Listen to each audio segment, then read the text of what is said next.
Yeah. I was just sitting here doing a lot of talking out loud. People telling me, shut the hell up. Stop talking to yourself. So what I did was decided to press record, y'all. And y'all already know I'm off this bitch, out this bitch, out this bitch.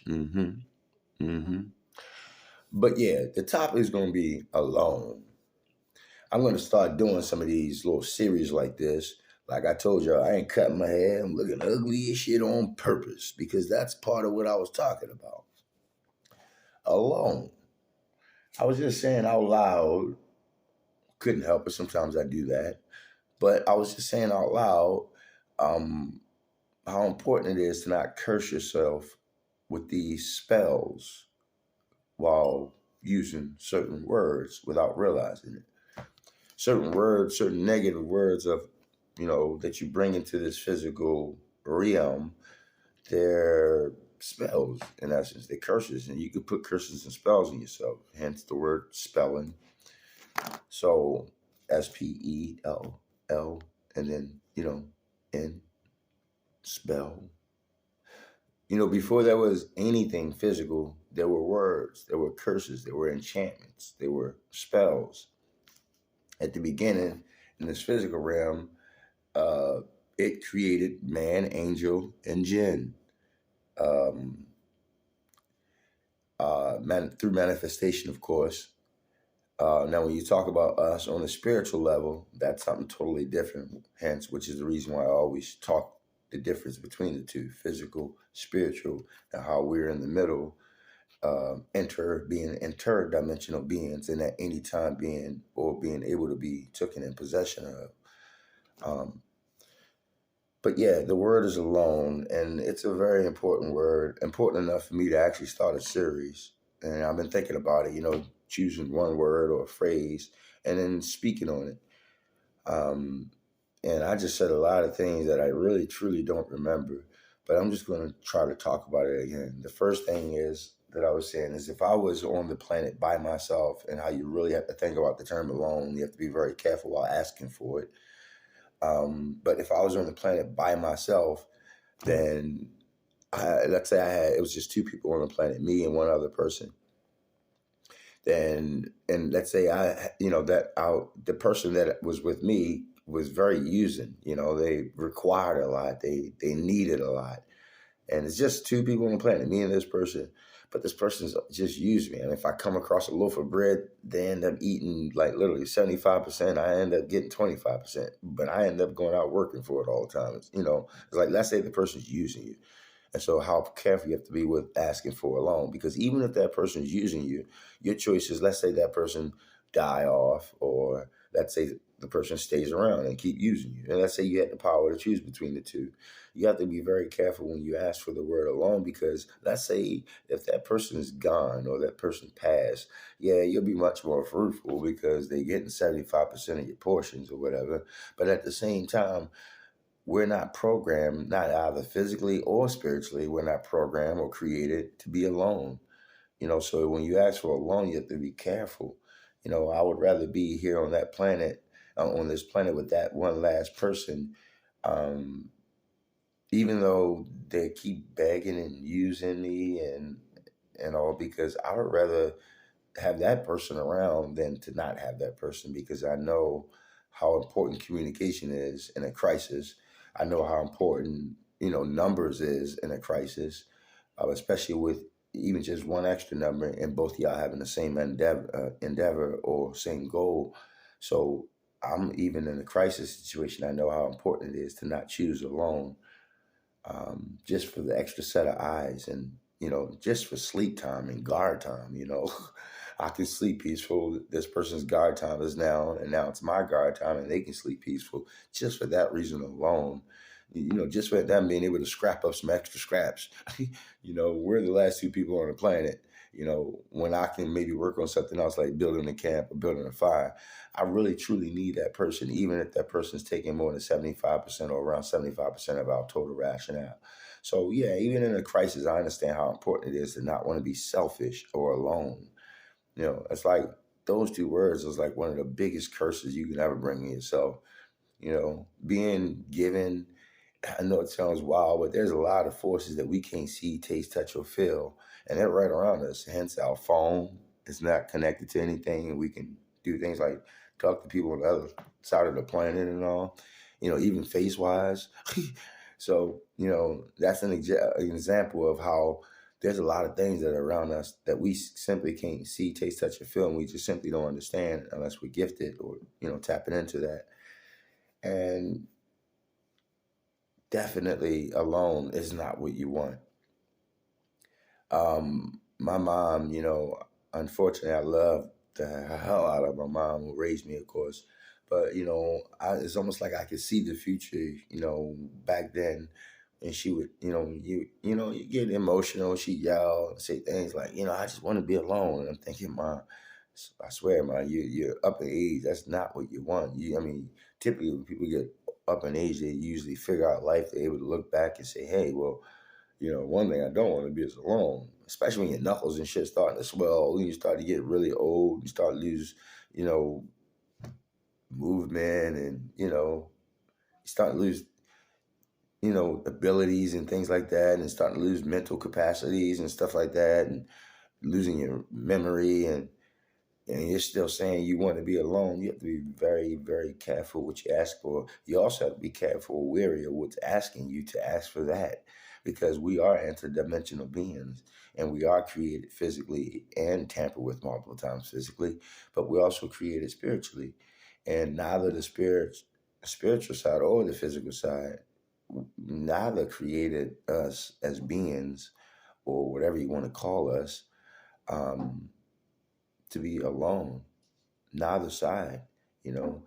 On the physical side, I mean, we nurture our kids, we build civilizations, we have cultures where we're all, together in colonies, and, there's things like beetles and other things on the planet that's not genetically programmed like that. There's even things on the planet that spits the kids out and never see the kid again, you know. But we're like bears and mammals and other animals. We nurture our kids, we watch them grow, train them, and then see them off. So we build multiple mothers and multiple dads and colonies, and we all look after each other. We're like like monkeys, gorillas and orangutans, things like that. So in that sense, we're not built that way physically, and spiritually, definitely not created that way. Spiritually, we're a part of like a big old, I guess the closest word to describe it would be web or connection, where all of us are literally connected like nanotechnology or artificial intelligence or something, spiritually speaking. We're not created to be alone. So you have to be very, very careful when you asking to be alone, or when it's one thing to think something, but usually what happens when you think something, you start to say it. And then once you start to say it, you've already brought it into this physical by cursing this physical with them words and them sayings, them spells, those spellings, or formulation of spells or spellings or sentences. So you're cursing yourself, you're cursing this environment, but even more important, you'll start to do it. And then once you start to do it and it becomes an action, for every action, there's a reaction, there's causes and effects. Now, of course, it's all preordained, but you still just curse this whole physical realm when you brought that action to play, whether you know it or not. So we have to be very careful what we're manifesting, because we do have the power of manifestation. We have that power, we're not realizing it. And we have the power to curse ourselves too without realizing, or to call in certain entities, attention without realizing it. A lot of things we're not taught, you know, so we don't understand these things. We see it's been passed down through tradition and through the lines when we do things like spit on brooms after sweeping our feet and all. It's pretty much called mysticism, Kabbalicism. It's the Kabbalah side of, your Judaism. Um, Aside from your Torah, you got your Kabbalah, your Torah. So it's more of the mystic side, more of the side, again, that you can't see, taste, touch, or feel, that makes up this physical reality. So yeah, you have to be very, very careful of your requests. I mean, I hear people say we're gods and all. I mean, I guess I can say, as far as I've learned or as far as I've been taught from what teaches me, and that is I wouldn't say we're gods. I would say we're we're the closest thing is we're probably, and I say it with a probably because it's so hard to say, we're probably the actual ones that they tried to talk about, and the scrolls, your tablets, your Bible, your Torah, we are the ones who are punished without realizing it. I know you've never ever heard that. I don't speak from books, but we are them. When you hear me say I am, we are, they are too, that's the gift that's been given to me. Unfortunately, we are them. And what I mean by that is we're spiritual derivatives. When I got the term spiral it and it meaning spirit, that was a gift given to me. And I'm the only man that's supposed to know it. And in due time, every man will understand it, is what I'm told. But we are them. We are derivatives. And here's the best way to describe it. Imagine the metaverse, for example. And I'm not trying to get off topic of alone, but imagine the metaverse, for example. The metaverse, let's say I go in the metaverse right now as a simple human being and I put on my virtual glasses and I create what's called an avatar. Like I am an avatar to the spirit world. So I go in there and for my reality, I put my virtual glasses on and I'm in a whole new different place. Why? Because I just shut off all my senses from here. The only way my senses from here can be disturbed is if somebody bump me or gather my attention to make me take my glasses off and, realize it. Other than that, I'm gone. I'm over there. I'm no different from sleep. Now remember, sleep, very important. But anyway, I'm over in this metaverse acting this avatar. But over here in the physical world, not only can I create one avatar, but I can create as many avatars as I want. And when I go to put them virtual glasses on, I can go to tap into any world that I want. That's the power that I have because I created, as man, the metaverse. And if you go back to the hieroglyphics and the pyramids and all, you'll see that we're God once they're God. We're God once we've obtained their status. So technically speaking, I guess you could say, oh yeah, we're gods from that fashion because we're now to the level of doing what our creator created. We can splice genes and make different types of humans, and we can create another alternative universe, mocking the spiritual one, of course. But we can create another alternative universe called or let's say metaverse called the metaverse instead of the multiverse. And so now I got different avatars over there that I create. I got a beast, I got dogs, I got cats, I got birds. I done created all kinds of shit, but I still created those avatars. I may have gotten to the point where I've created 10,000 different creatures over in, let's say, one physical world when I have access to create them in multiple physical worlds, depending on which game I download or put in. Check this out. This is not from books. And so I got all these avatars that I created. Now, let's say in our Bible, we're talking of these, let's say, not spirit, literally, but we're talking about these 200 angels that have been casted away for doing what they wanted to do, for going against their higher anarchy. That's what we talk about. And let's say that we are a derivative of those spirits. Let's say we are those spirits. Let's say literally we're simply the avatars of one spirit. Let's say, for example, one spirit created me, Will, and created a lot of other humans as well, but we're all connected to that one spirit. So spiritually speaking, we're a derivative of that spirit, spiritually speaking, and physically speaking, we're an avatar of that spirit.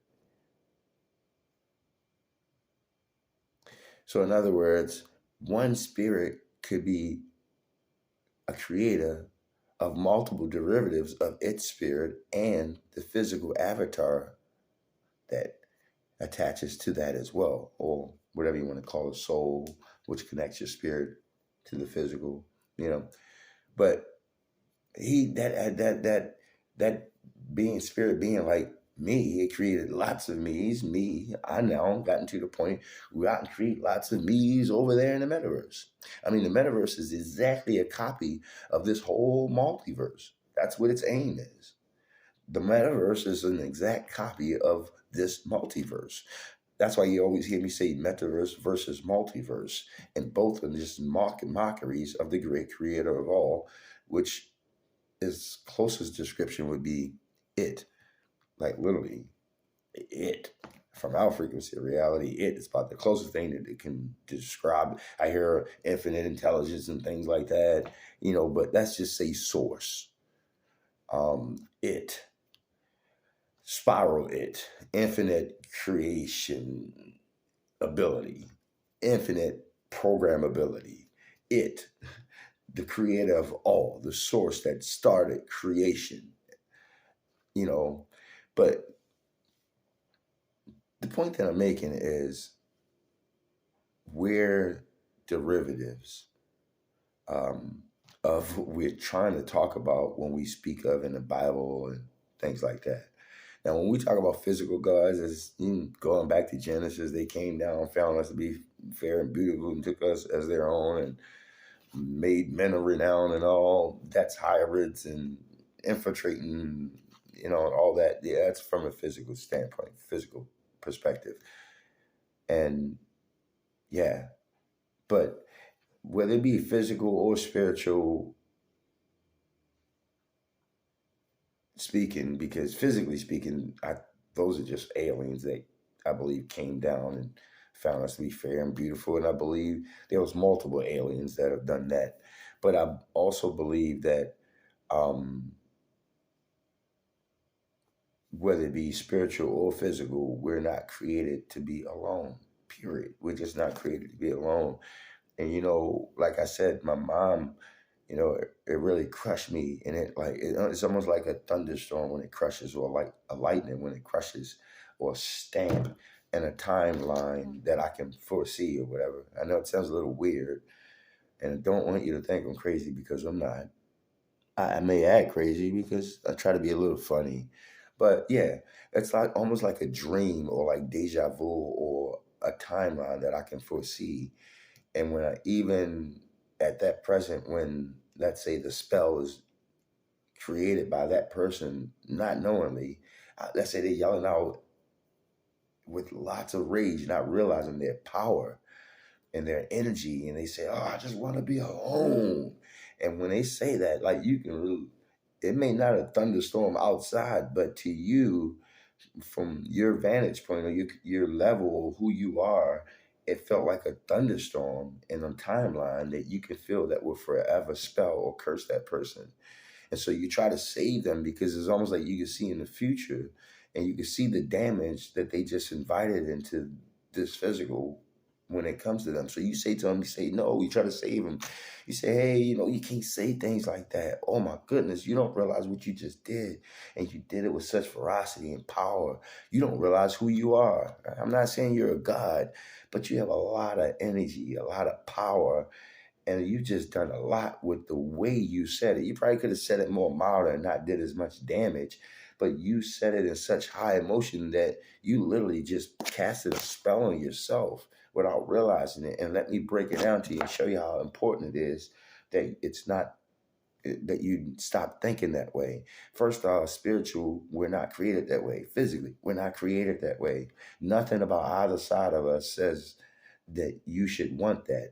If you do want that, you truly should ask yourself, what inside of you is asking you to be something other than what you really are? That's not who you are.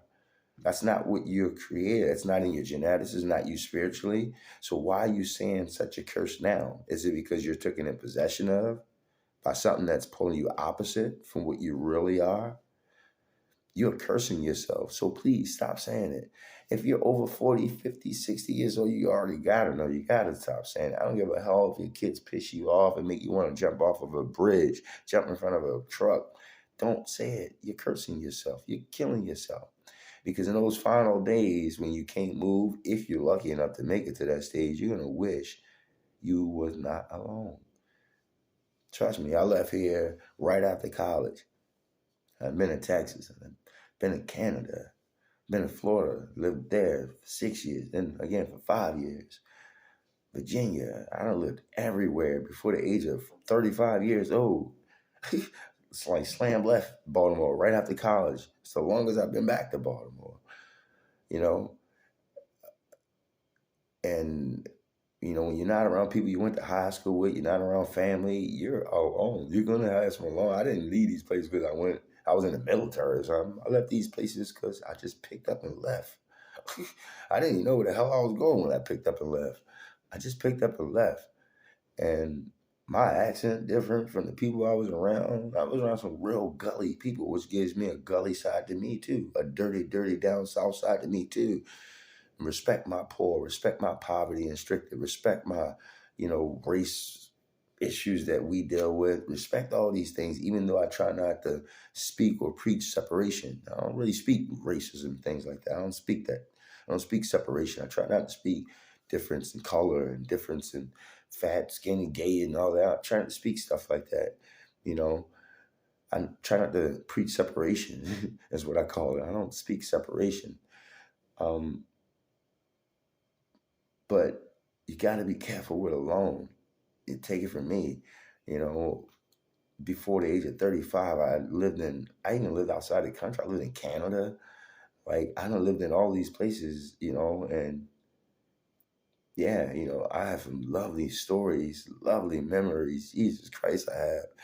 Wow, who would ever thought that I come from where I come from? I'm not going to go into detail, but there was times I used to walk around and ask women, can they be my mom? And I did not stop that shit till I was like literally maybe about 10 years old, literally walking. I didn't know any better, maybe 11 years old, literally on Willard Street.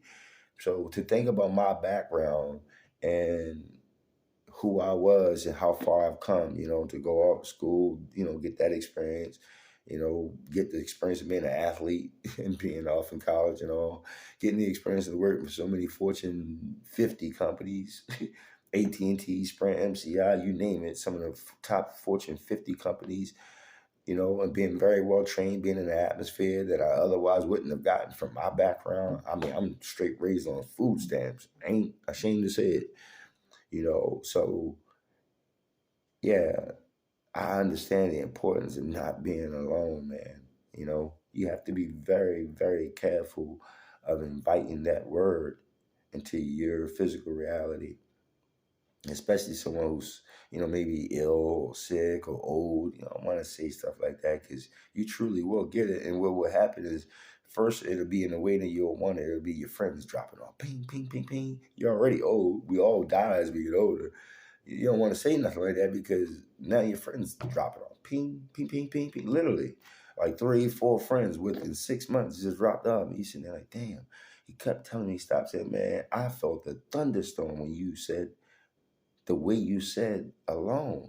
I knew the damage you did. And I tried to talk to you and keep preaching you and talking to you and talking to you how important it is that you stop saying that. Stop feeling it, because feeling becomes words. And that's when the curse starts. Because this place was filled with nothing but words. I told you all these things so that you can understand something that we are not taught, But wow. So yeah, I never curse myself with alone. I end up spending a lot of alone time. In fact, I even tell people it's important, to have a lot of self time. But you don't want to be alone. It's one thing to have somebody that you love, somebody that's in your life, maybe kids, family, loved ones, and then you maybe, step out and get your time alone. Then there's another thing for you to just outright be alone. I might have to do another video because this fly is kind of peeing me off. I might have to tune in again. As you can see, my hands are definitely not sweaty. Not at all. But they will be sweaty in my next video if I put that fly in a trance. They'll be very sweaty. So, but anyway, again, don't think I'm cuckoo because I'm not. I just have a lot of fun with flies, and I record myself while I do it to prove it. Play with fire sometimes too, and I record myself to prove it when I do it. That way people don't think I'm cuckoo. But yeah, The reason why I did this video and keep thinking to do a series of videos is because some of these words are being told to me. They're so important, and we're not taught how important they are. I mean, a trillionaire or maybe a billionaire's son, daughter, yeah, they're automatically taught, mysticism and things like that if they so choose. Most of them anyway.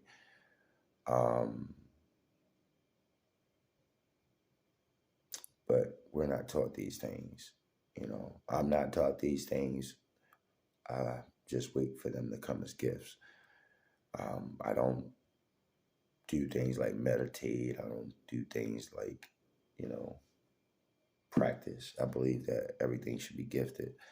I believe that if you do as you're told, then you would be told to do miraculous things eventually if you work on your level of ascension and level of divinity. And I believe that's the spiritual side of us that's dying to connect with the physical side of us that this whole physical place try to pull us away from. You see this fly here really bothering me. I don't have problems with flies flying around me and landing on my forehead too much.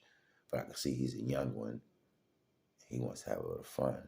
It looks like he's ready to try to mate too. So he's probably showing off for a little bit, which means it'll be harder to put him on a trance, but that'll be that much fun. Or more fun. But yeah, so that's the word today, y'all. Lonely. Be careful what you ask for. When we speak these words, we speak spells. Hence, spelling. Spell. How to spell. Do you know how to spell? Do you understand how to put words together while using letters to create words, and then those words creating enchantments, spells, sentences? Putting certain words together can create certain effects that we can initially see, taste, touch, and feel. These things like voodoo, black arts, these things, they really do exist. I recommend you don't dabber in them. I don't even tamper with anything. Like I said, I think it's all gifted. This fly is really getting on my nerve. But yeah, I'm going to give him a good 15, 20 minutes because he really wants it. And I'm going to record it all. Yeah, I'm going to definitely give it to him. But yeah, stop asking to be alone. Better yet, stop bringing negative words into your existence.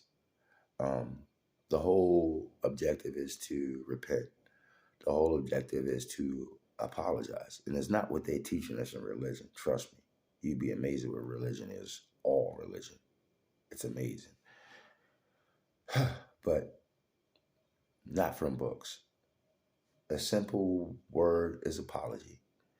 And that's not just apologizing to other people, but apologizing to yourself, apologizing to your spirit connection, again, yourself. Because what apology does is it stops you from lying again and again and again. It stops you right then and there. It has you admit that what you were doing was wrong. And the first key to fixing a problem is to stop lying about it, admit that you have the problem. That way, the minute you admit that you have the problem, you accept responsibility. And then when you accept responsibility, you can now address the issue. But how can you address the issue if it's not a problem? Or if you don't think it's a problem because you keep lying to yourself and saying it's not a problem. So, for example, if I know that negative is lying, it's hard for me, even at my level, it's hard. I lie. We all lie. Shit, I lie. I'd be fool who said don't lie. It's hard as hell to stop completely lying. We're part of what we're born in: sin, lies, deceit. Unfortunately. So even I lie, but I practice on not lying. And when I do lie, I apologize. And when I apologize, I can admit that I have a problem with lying and that it has to be fixed. How far can I expect to go if I'm lying? How far can I expect to go if I'm still having sex? And I have such trouble with that too. Way more trouble than lying.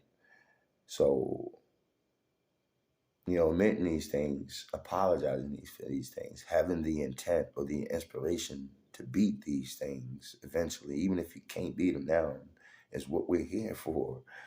so that we don't have to keep coming back here and repeating this avatarish physical realm again. And maybe we can get back to where we started from so that we can begin our new ascension, which is higher than where we were originally, which is spirit. We're distracted right now. We're thrown off track dramatically. We were imagining that, let's say, level 4, trying to make it to level 5, and we end up getting distracted and jumping down to level 3, all in our liking. And obviously we like it the more we indulge. And obviously we're indulging if there's 8 billion people walking around on the planet. That's every newborn in sin, every new baby to join this physical matrix is what we all obviously like if we've gotten to the point of having 8 billion people on one planet, Gaia, Earth, whatever you want to call it. Imagine that. So we're obviously enjoying this place. And in order to ascend and not repeat it again, we have to admit that we're in sin. That we were working on much more when we were at spirit. And like I said, not to get distracted, off of the subject, being lonely, but it even tags into that as well. I guess you could say we're lonely souls. If there was a program that was created, then with inside that program, we're, let's say, the test software, we're the side dummy software that the people who use that program will come into and do all their fuck up orders and mimic orders in, and none of the orders would be a part of the network. Like, for example,